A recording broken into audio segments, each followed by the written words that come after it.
Kita lanjutkan ke pengetahuan kuantitatif. Nah, di sini kita akan belajar tentang matematika dasar ya. Nah, untuk mempelajari ini tentu wawasan kita terhadap dasar-dasar matematika terutama untuk SD dan SMP ya, itu harus mateng nih. Nah, kalau misalnya teman-teman merasa belum mateng ya harus mulai belajar dari sekarang ya. Jangan ditunda-tunda kalau mau belajar. Nah, contohnya di soal pengetahuan kuantitatif yang pertama ini, sebuah alas tabung memiliki panjang jari-jari yang sama dengan suatu bola dan tinggi tabung sama dengan panjang diameter bola. Nah, perbandingan volume tabung dan bola adalah, nah, perlu untuk tahu kan kita ya, volume tabung itu gimana, volume bola itu gimana rumusnya. Nah, untuk volume tabung sendiri rumusnya itu adalah PR kuadrat T gitu ya. Yang mana R itu jari-jari tabung, T-nya itu tinggi tabung. Sedangkan untuk volume bola itu bagaimana? Nah, 4/3 pi R pangkat 3 dengan R di sini adalah jari-jari bola. Nah, gitu ya. Yang ditanyakan itu adalah perbandingan volume tabung dengan bola. Nah, untuk yang diketahui sendiri gitu ya. Jadi kita coba data. Nah, jari-jari tabung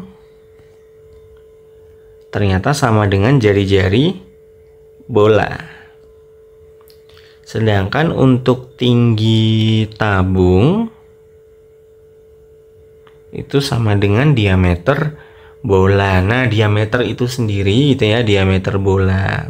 Nah, diameter itu adalah 2 kali jari-jari. Nah, itu jari-jari bola tentu di sini ya.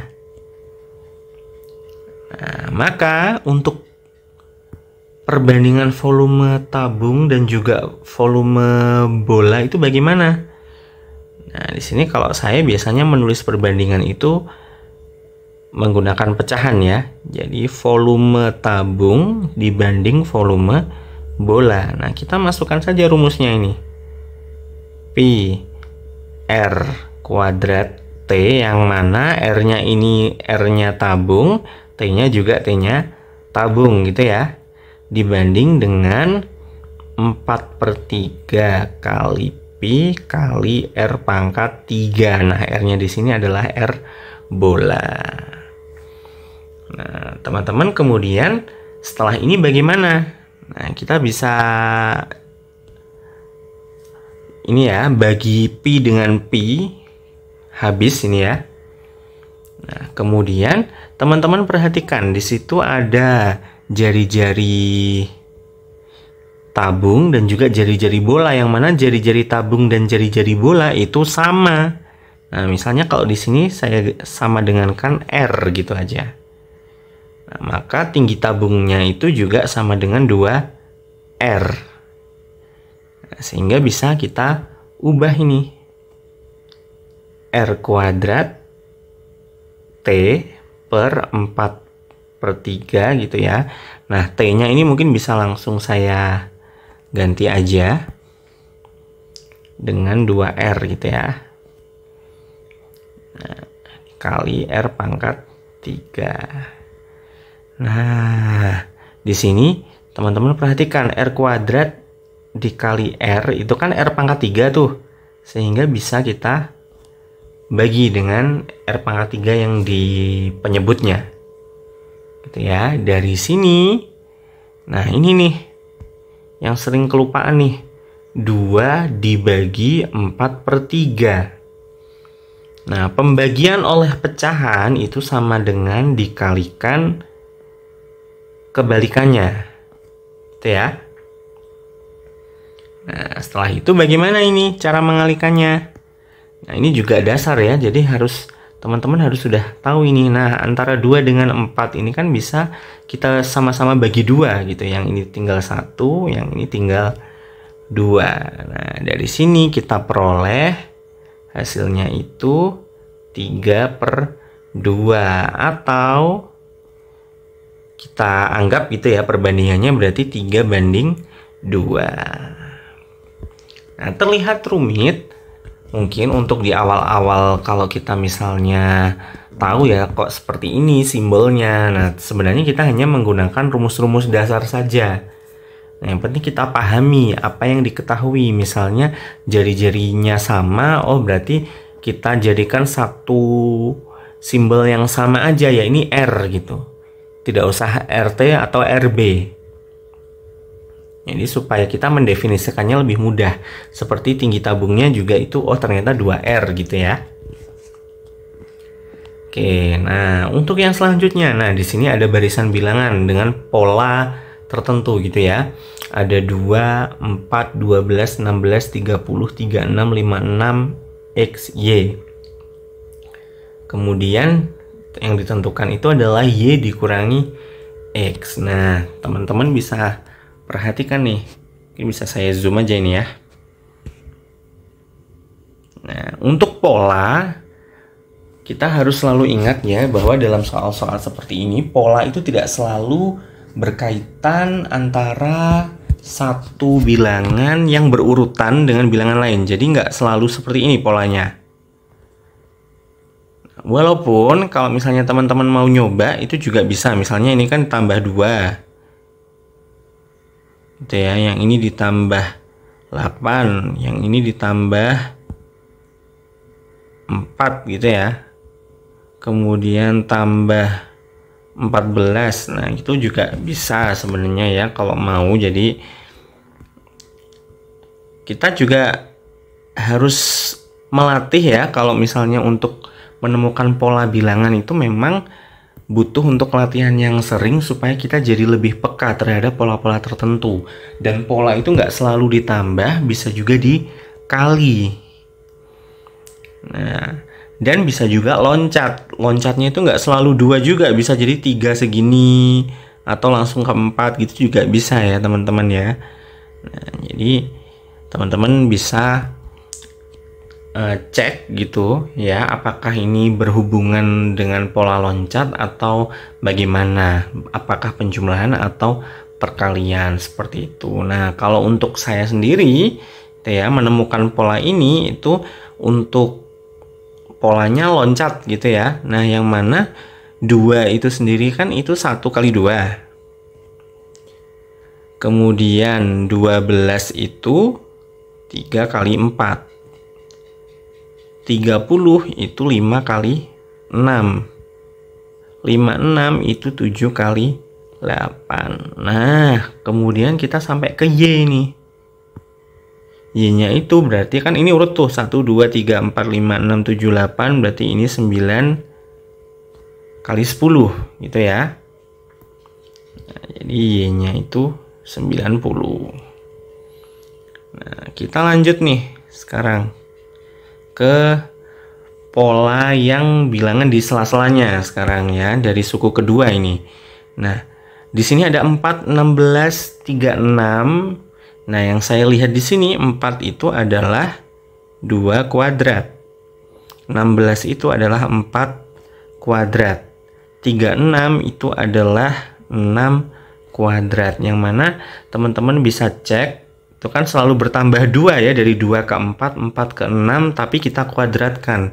Berarti untuk X-nya itu nanti adalah 8 kuadrat ya, sehingga kita peroleh X-nya itu adalah 64. Nah, untuk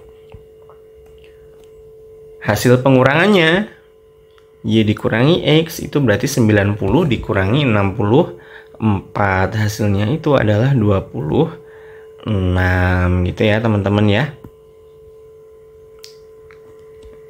Jadi bebas apakah polanya saya ini harus digunakan gitu ya. Saya rasa tidak ya, pasti teman-teman mungkin akan ketemu pola-pola yang lain yang mana hasilnya itu ternyata sama gitu.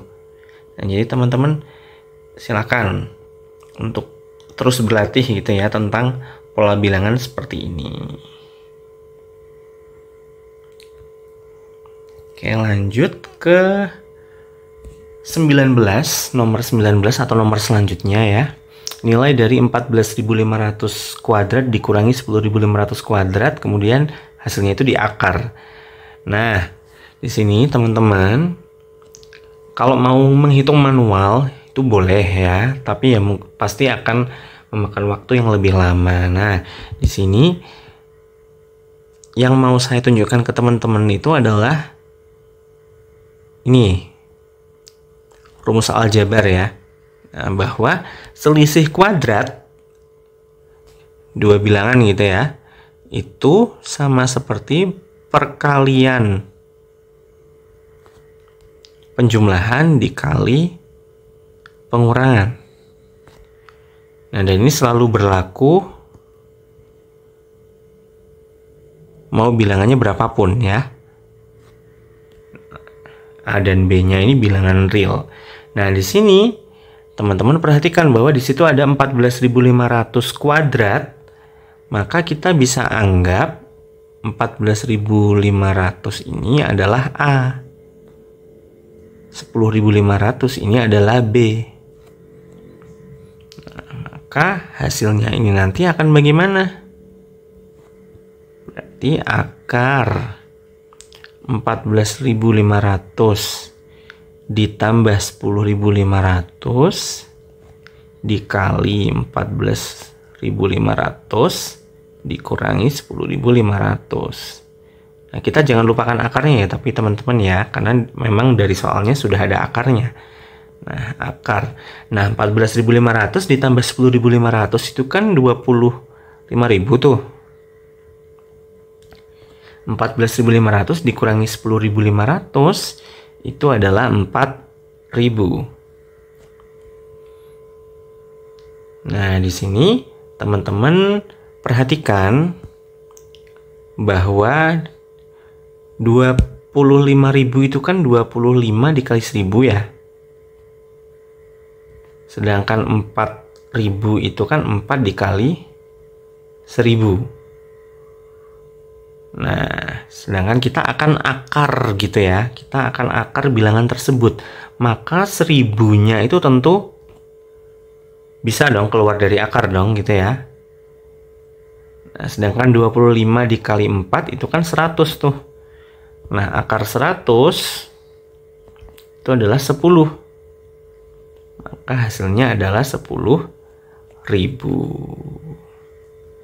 Itu ya teman-teman ya. Nah, apakah metode ini harus digunakan? Ya tidak ya. Silahkan kalau misalnya teman-teman nyaman pakai cara manual pun juga itu nggak masalah ya sebenarnya ya.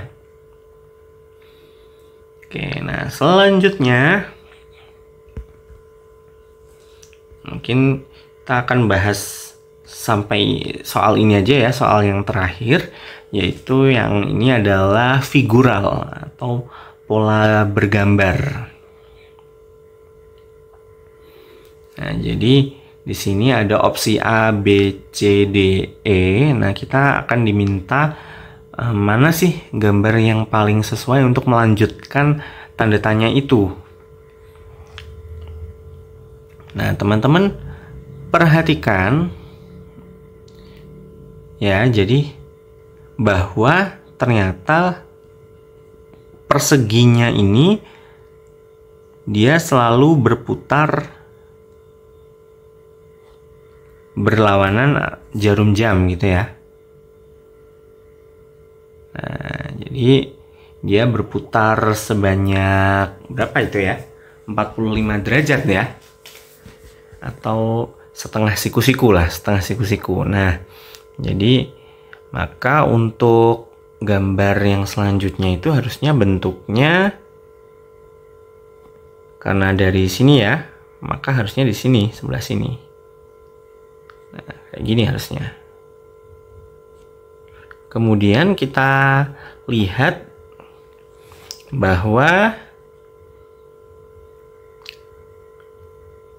pertama ini kita punya ini ya, persegi juga atau semacam mungkin belah ketupat ya. Belah ketupatnya itu yang awalnya ada di luar, dia juga gitu berotasi masuk, kemudian gitu ya, jadinya yang ini, kemudian masuk yang ini. Nah, yang terakhir harusnya ada di sini ya. Nah, kemudian untuk warna gelapnya itu akan mengikuti kan, karena gelap putih gelap gitu ya, gelap putih gelap, berarti ini putih. Nah, sebenarnya dari sini sudah kelihatan ya teman-teman ya, jawabannya yang mana ya. Jawabannya itu yang C, yang ini kan ya. Nah, jadi gambar yang C. Kita bisa lihat untuk lingkarannya. Yang pertama itu kan lingkarannya kecil banget nih dan gelap, kemudian agak membesar putih, membesar lagi gelap atau hitam, dan otomatis dia akan membesar lagi dan warnanya putih. Gitu ya teman-teman ya. Nah, mungkin sampai di sini saja untuk video kali ini. Di video selanjutnya kita akan membahas TKD Litnum 2. Ya, mungkin akan ada lebih banyak lagi ya, karena kita sudah berjalan selama 1 bulan lebih di SMA Negeri 1 Randu Blatung. Jadi mudah-mudahan teman-teman tetap semangat untuk berlatih dan terus berlatih. Sampai jumpa.